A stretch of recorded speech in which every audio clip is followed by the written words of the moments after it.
నేను అలా మాట్లాడటానికి ప్రధానమైన కారణం ఏంటంటే, లూలు మాల్‌లో నిధి అగర్వాల్ తను పడ్డ వేదన,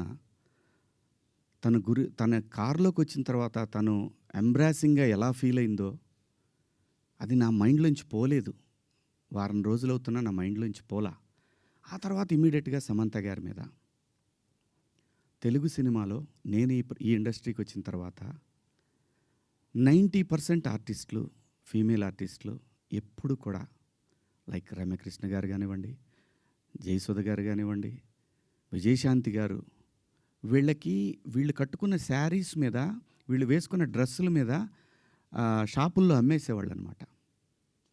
నేను ఎవ్వరిని ఈ డ్రెస్సులు వేసుకోండి, ఆ డ్రెస్సులు వేసుకోండి, మీరు కప్పేసుకోండి అని నేను చెప్పలేదండి. నేనెవడిని చెప్పటానికి? సమాజంలో ఏ రుగ్మత వచ్చినా కానీ సమాజం సినిమా వల్ల చెడిపోతుంది, మీరు వేసుకునే డ్రెస్సుల వల్ల చెడిపోతుంది, మీ సినిమా వల్లనే ఈ ప్రపంచం నాశనం అవుతుందనే మాటలు వింటూ ఉన్నాం కాబట్టి తరచు ఇక్కడే బతికి, ఇక్కడే నా కుటుంబాన్ని ముందుకు తీసుకెళ్తూ, నా పిల్లల్ని చదివించుకుంటూ, ఇక్కడొచ్చిన డబ్బులతో చదివించుకుంటూ, సినిమాని ఎవరు అనకూడదు అనే పంతాలో మనం ఎందుకు వాళ్ళకి అవకాశం ఇవ్వాలనేటటువంటి ఆలోచనతోటి నేను ఆ సందర్భంలో వచ్చిన మాటల్లో నాకు ఇప్పటికి కూడా నాకు నమ్మబుద్ధి కావట్లేదు. నేను ఆ 2 పదాలు నాకు ఎందుకు వచ్చినాయని. ఇందాక మన జర్నలిస్ట్ మిత్రులకి నేను నా ఫోన్లో ఉన్న మెసేజ్లు చూపించాను. ఏమని? ఫస్ట్ నేను అపాలజీ చెప్పింది నా భార్యకి. వెంకట్ గారు మీరు చూశారు కదా, ఎన్ని గంటలకండి? నైటు 1:30కి. 11:18 మా వాడికి నాకే ఎందుకో కొట్టింది, ఏది జారింది, క్షమాపణ చెప్దామని చెప్పి బాత్రూంలో, ఇంట్లో వాళ్ళందరూ బాధపడుతుంటే బాత్రూంలో షూట్ చేసి నేను మా వాడికి పంపించా. అది మీకు కూడా వినిపించాను వెంకట్ గారు, వేణు మీకు వినిపించాను. ఈ వీడియో కాదు, ఇప్పుడు చూస్తున్న వీడియో కాదు, అంతకుముందే ఆ వీడియో 11:18 ఉంది. నేను మా ప్రసాద్కి పంపించా, వేసేద్దాం అబ్బా ఎందుకని. అది అందరూ ఫ్లోలో వెళ్ళిపోయింది, పెద్దగా ఏమీ లేదు, ఎందుకు కెలుక్కోవటం అన్నారు.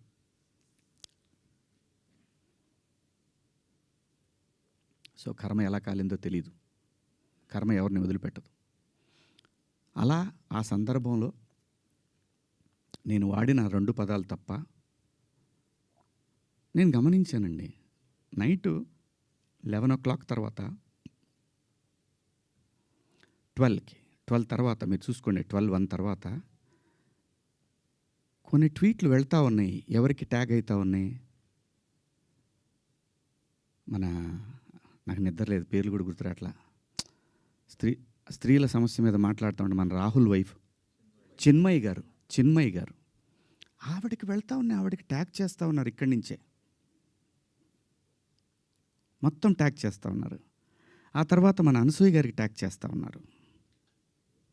ఎందుకు చేస్తున్నారు నాకు అర్థం కాలేదు. సర్లే ఏదో పాపం ఆవిడ మాట్లాడుతూనే ఉంటుంది ప్రతిసారి కూడా, తప్పేం లేదు. నా తరఫు నుంచి 2 పదాలు దొరికినాయి కాబట్టి ఐ హ్యావ్ టు బేర్. ఏదైనా బేర్ చేయాల్సిందే. మనం దాన్ని ఓట్రిచ్చి కొట్టినా దానివల్ల ఏం ప్రయోజనం లేదు. ఎందుకంటే తప్పు నా వైపు ఉంది కాబట్టి నేను సర్దుకొని వెళ్ళాలి, తప్పదు. క్షమాపణలు చెప్పాను, ఇంకా చెప్తాను కూడా. ఆ 2 పదాలకి నేను ఎప్పుడు సెట్ అవుతానో నాకు తెలియదు, నా మైండ్ ఎప్పటికి సెట్ అవుతుందో తెలియదు. అటువంటి పరిస్థితిలో ఉన్నా. నా భార్య అయితే అసలు నువ్వు ఇలాంటి స్టేటస్లో ఉంది. ఎందుకంటే ఎవరికైనా ఫ్యామిలీయే ముఖ్యం. తను రేపొద్దున వాళ్ళ బంధువుల్లో ఇదేంటి ఇలా మాట్లాడాడు శివాజీ అంటే తను ఎంబ్రాసింగ్గా ఫీల్ అవుతుంది కదా. నా పిల్లలు వాడి ఫ్రెండ్స్ ఇదేంట్రా మీ నాన్న ఇలా మాట్లాడు, విచ్ ఈజ్ హర్టింగ్. నా ఇంటెన్షన్ బ్యాడ్ లేదు. ఇంకొకటి, 30 సంవత్సరాల నుంచి నేను ఇక్కడ ఉంటున్నాను, ఏ రోజు నా దగ్గర నుంచి తప్పు జరగలేదు. ఆవేశంగా ఒక లెటర్ మాకు వెళ్ళిపోయింది. వెళ్ళిన తర్వాత వాళ్ళు డిస్కస్ చేయొచ్చు, ఏమని, కాదండి ఒకసారి శివాజీ తోటి మాట్లాడి ఆయనతోనే పెట్టిద్దాం ఒక అపాలజీ లెటర్ అని వాళ్ళు చెప్పొచ్చు. ఇవేవి జరగల. ఎవరికాళ్ళు ఆవేశంగా government of Andhra Pradesh, government of Telangana, CC to CP, CC to women మహిళా commission, CC to PM, CC to international affairs. Why? ఒక్క మాట నన్ను, అన్న ఏందన్న ఇట్లా మాట్లాడు. సారీ అమ్మ. నాకెవరు ఫోన్ చేయలేదు. ఒక సుప్రియ గారు సాయంత్రం ఫోన్ చేస్తే, అయ్యో శివాజీ గారు ఏంటి, సారీ అమ్మా నేను పొరపాటున 2 పదాలు దొరికినాయి. అవునండి, ఐఎమ్ కంప్లీట్లీ రిగ్రెటింగ్గానే ఉందమ్మా నాకు. I'm very sorry. నాకు ఇప్పటికి కూడా అర్థం కాదు నేను ఎలా మాట్లాడాను ఆ 2 పదాలు అసలు. నేను బయట బూతులేం మాట్లాడనంటే మాట్లాడతానండి, మన అందరం మాట్లాడతామండి, అర్థం పర్థం లేని మాటలు మాట్లాడుకుంటాం. కానీ ఒక వేదిక, ఒక పద్ధతి, జనరేషన్స్కి మనమే చెప్పాలి కాబట్టి, మన పిల్లలకి చెప్పాలి కాబట్టి. ఆవిడ సరే అండి పెట్టేసేయండి అయిపోయింది. నేను ఇచ్చేసాను అప్పటికే, నేను పంపించేశానమ్మా అప్పుడే. ఎందుకంటే వాళ్ళందరూ నాకు తెలుసు నన్ను అన్నాను అని పిలుస్తారు. ఒక్క మాట నన్ను అడిగుంటే, ఒక్క మాట నేనేమన్నా మిస్బిహేవ్ చేశానండి ఎవరితోన్నా? ఎప్పుడన్నా మీరు ఏ ఆర్టిస్ట్ అయినా సరే, ఇప్పటికీ భూమిక గారితో చేస్తాను, మేడం అని పిలుస్తా, లయమ్మ అంట. రంభ గారితో చేశాను, సంగవి గారితో చేశాను, పెద్ద పెద్ద ఆర్టిస్టులతో చేశాను. ఇంత చిన్న మిస్బిహేవ్ చేయలేదు, చెయ్యను కూడా. ఎందుకంటే ఏదో ఒక రోజు ఇది మనకి గుదిబండై కూర్చుంటుంది. అందుకని నా నేను ఎప్పుడు కూడా అసలు అమ్మాయిలతో దగ్గర కూడా ఎవరైనా కనపడ్డా కానీ యాటిట్యూడ్ అనుకుంటారు, ఎందుకంటే దూరంగా ఉంటా. ఏమో ఏ దరిద్రం ఎలా మనం నెత్తికెక్కించుకోవాల్సి వస్తుందో, వాళ్ళు ఎక్కడ అబాస్ ఫాలో అవుతారో పిల్లల్ని. అది నా క్యారెక్టర్. నేను నా క్యారెక్టర్ని చెప్పుకొని మనం హైలైట్ అవ్వాలనే ఉద్దేశం నాకు లేదు. జరిగిన తప్పుని నేను ఎక్స్ప్లెనేషన్ ఇవ్వాల్సిన బాధ్యత నా మీద ఉంది మీ అందరి దగ్గరికి వచ్చి. అలాగే చూస్తున్న వాళ్ళ ప్రేక్షకులకు కూడా చెప్పాల్సింది. కానీ నిన్న మీరందరూ పెట్టారు, మీరందరూ లైవ్లు పెట్టారు, ప్రజల స్పందన మీరు చూశారు. అంతర్మాత్రం చేత నాకు సపోర్ట్ ఉంది నేను చెప్పట్లేదు. ఉన్నా సరే నేను మాట్లాడిన తప్పు ఇది చాలా దూరం క్యారీ ఫార్వర్డ్ చేస్తాం. ఇంకో హీరోని అడుగుతారు, ఇలా అన్నాడు శివాజీ అని, క్షమాపణ చెప్పాడు కదయ్యా అని అంటారు. ఇది వెళుతూనే ఉంటుంది నిరంతరం, కొన్నాళ్ళు ఇంతకన్నా పెద్ద ఇష్యూ వచ్చే వరకు కదా. అలాగే ఒకవేళ ఆ లూలు మాల్లో నిధి అగర్వాల్ పాపం ఆ పిల్ల బట్టలు ఏదన్నా ఒకటి జారితే ఆ అమ్మాయి జీవితకాలం ఆ వీడియోలు ఉంటాయి కదండి, తీమన్నా తీస్తారండి ఎవరన్నా? నన్ను చాలా ప్రొవోక్ చేసింది ఆ ఒక్క సిచ్యువేషనే. మా సమంత గారిది నేను చూడలేదు, అయ్యింది అని అన్నారు. నేను అంటాను మీరంతా ఇప్పుడు నేను చెప్పిన మాట ఏంటి, అమ్మా మనకెందుకు ఈ దరిద్రం, ఇట్లా జనంలోకి వెళ్ళినప్పుడు కాస్త మంచి బట్టలు మీరు ఏమన్నా వేసుకోండి, చీరలు కట్టుకుంటారు. ఇప్పుడు మీరు వచ్చారమ్మా, చక్కగా నిండుగా వచ్చారు, ఎందుకు వస్తారు? మనకంటూ మనం ఒక చోటుకి వెళ్ళినప్పుడు మనకే ప్రమాదం లేకుండా మనల్ని ఎవడో విమర్శించకుండా బయటపడాలి అనేది ఉద్దేశం. అది నా ఇంటెన్షన్. శిక్ష వేసేవాడు కూడా ఫస్ట్ ఇంటెన్షన్ చూస్తాడు, ఇది ఏ ఇంటెన్షన్తో మాట్లాడాడు. జడ్జి అయినా, ఈవెన్ కేసు తీసుకునే ఎస్ఐ అయినా ఉమెన్ కమిషన్ దాకా పోవాలన్నా అయితే ఈ 2 పదాలు నాకంటే పెద్ద పదాలు ఎవరు వాడలేదా ఈ పరిశ్రమలో? నాన్నే ఎందుకు మీరు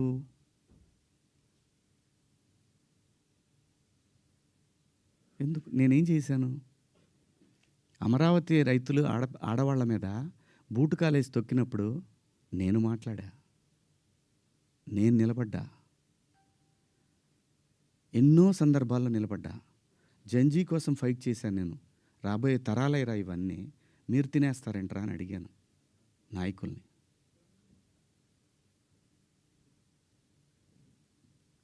మీరందరూ కూడా మన పేపర్లో కానీ లేదన్నా కానీ ఎప్పుడైనా సరే ఒక మిస్ వార్త ఏదన్నా గబుక్కన మనం టీవీలో ప్రజెంట్ చేసినా కూడా సవరణ అని ఒకటి ఇస్తారు. మీరు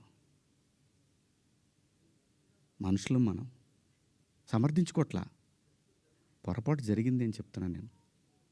దానికి మీరందరికన్నా కూడా ఎంత ఇది ఉందో కానీ నేను ఎప్పటికి సెట్ అవుతాను నాకు తెలీదు. నా ఆవేదన అంతా ఆ చిన్మయి గారి దగ్గర నుంచి అలా అలా అలా అలా అలా అలా వెళ్ళి ఉమెన్ కమిషన్కి వెళ్ళిపోయి వాళ్ళు నాకు మెసేజ్ పెట్టి నువ్వు 27వ తారీఖు మా దగ్గర అటెండ్ కావాలి అని. అమ్మ నేను ఆల్రెడీ క్షమాపణ చెప్పాను, వన్స్ మేము రిలీజ్ చేసిన తర్వాత రావాలి. వెళ్తా, చట్టాన్ని గౌరవించాలి, ఖచ్చితంగా వెళ్తా, వెళ్ళి ఒక అపాలజీ లెటర్ ఇస్తా, నాకేం ప్రాబ్లం లేదు, నేనేం సిగ్గుపడను. నేను తప్పు చేసినప్పుడు క్షమాపణ చెప్పడంలో తప్పేముంది? ఏమీ తప్పులేదు. ఇష్టం వచ్చినట్టు మాట్లాడుకుంటున్నారు. ఒక బార్కి వెళ్తే డ్రెస్ కోడ్ ఉంటుందండి, ఒక పబ్కి వెళ్తే డ్రెస్ కోడ్ ఉంటుంది. షూ లేకుండా లోపలికి రానీడు. కొన్ని పబ్బుల్లో అయితే గర్ల్ ఫ్రెండ్ లేకుండా రానీడు. నేనేమన్నాను? మనిషి ఆదిమానవుడు కోతి నుంచి మనిషిగా రూపాంతరం చెందిన తర్వాత ఇంగితం ఎక్కడ స్టార్ట్ అయిందంటే, ఈ శరీర భాగాలు కనపడటం కరెక్ట్ కాదే, ఏదోటి కట్టుకోవాలే అనే జ్ఞానం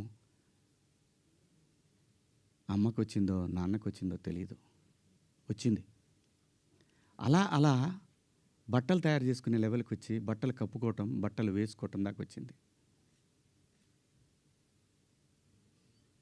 మంచివి వేసుకోమంటాం తప్ప అండి? కాదు, ఇదేం సిస్టము, ఆ సిస్టమ్కే పోతామన్నోళ్ళు పోవచ్చు, ఎవరూ తప్పేం లేదు. ఎవరిష్టాలు వాళ్ళయి, ఎవరిష్టాలు వాళ్ళయి.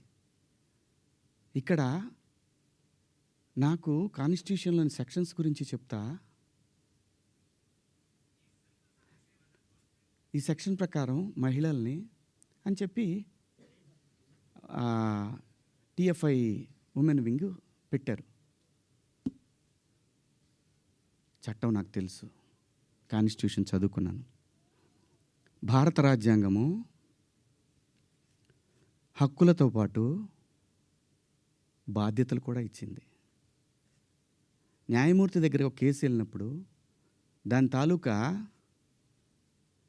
ఇంటెన్షన్ చూస్తాడు. Provoking also crime, provoking also crime.